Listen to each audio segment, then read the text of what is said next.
എന്താ നിന്റെ വിചാരം?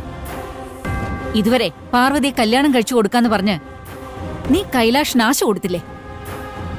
ഞങ്ങളുടെ സമ്മതം പോലും ഇല്ലാതെ അവന് വേണ്ടി അവളുടെ വീട്ടിൽ പോയി നീ പെണ്ണ് ചോദിച്ചില്ലേ? നിന്റെ വാക്ക് കേട്ട് എന്റെ മോൻ എന്നോട് പിണങ്ങി വീട്ടിൽ നിന്ന് ഇറങ്ങി പോവുക ചെയ്തു. ഇപ്പൊ ഞാൻ അവന്റെ ആഗ്രഹം നടത്തിക്കൊടുക്കാൻ വേണ്ടി കൂടെ നിന്നപ്പോ നിനക്കിഷ്ടപ്പെട്ടില്ല.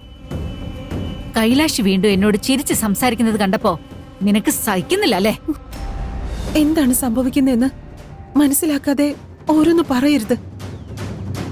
പാറും പ്രിയനും തമ്മില് ഇഷ്ടത്തില്ല. പാറും പ്രിയനെ എന്നോട് സംസാരിച്ചു.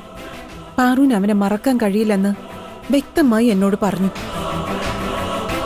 കൈലാഷിനെ പാറുവിനെ കൊണ്ട് കല്യാണം കഴിപ്പിക്കാൻ ശ്രമിച്ച അത് അവര് രണ്ടുപേരുടെയും ഭാവിയെ തകർക്കും. നിങ്ങൾ കൈലാഷിനെ കാര്യം പറഞ്ഞ് മനസ്സിലാക്കി പിന്തിരിപ്പിക്കണം. അതുകൊള്ളല്ലോ. അവന്റെ തലയിൽ ആവശ്യമില്ലാത്ത ആഗ്രഹങ്ങളെല്ലാം കുത്തി നിറച്ചിട്ട് അതെല്ലാം നടക്കില്ല എന്ന് പറയാൻ ഞാൻ വേണോ അല്ലേ? എന്നിട്ട് വേണം അവൻ എന്നെ വെറുക്കാൻ.